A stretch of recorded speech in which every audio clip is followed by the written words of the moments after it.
Hello everyone, আজকের আমরা বেরিয়েছিলাম 1.5 কোটি টাকার মণ্ডপ তৈরির প্রস্তুতি দেখতে। ভিডিওটা অলরেডি আমি পোস্ট করে দিয়েছি, যারা এখনো দেখোনি তারা গিয়ে দেখে আসতে পারো। ওখান থেকে বেরিয়ে আমরা গিয়েছিলাম একটা শপিং মলে। না, পুজোর শপিং করার জন্য নয়, বাড়ির টুকটাক কিছু জিনিসপত্র কেনার ছিল, সেগুলো কেনার জন্যই গিয়েছিলাম। অনেকটা রাস্তা পরিশ্রম করে এসেছি, তাই একটু হাওয়া খেয়ে নিচ্ছি। আর আয়না দেখা মাত্রই নিজেকে তো একটু দেখতেই হবে।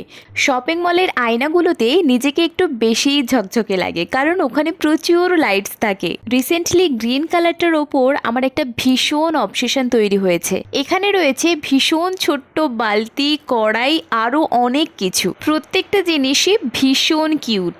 ওখান থেকে বেরোনোর পর আমরা একটু স্ট্রিট ফুডগুলো ট্রাই করছিলাম, যেগুলো ভীষণ ভালো খেতে ছিল। সব শেষে আমরা নিয়েছিলাম চিকেন চাউমিন। যেখানেই বেরোই না কেন পেট পুজো করে তারপরেই বাড়িতে আসি। আমার মতো কেউ আছো? থাকলে কমেন্ট করে জানিও।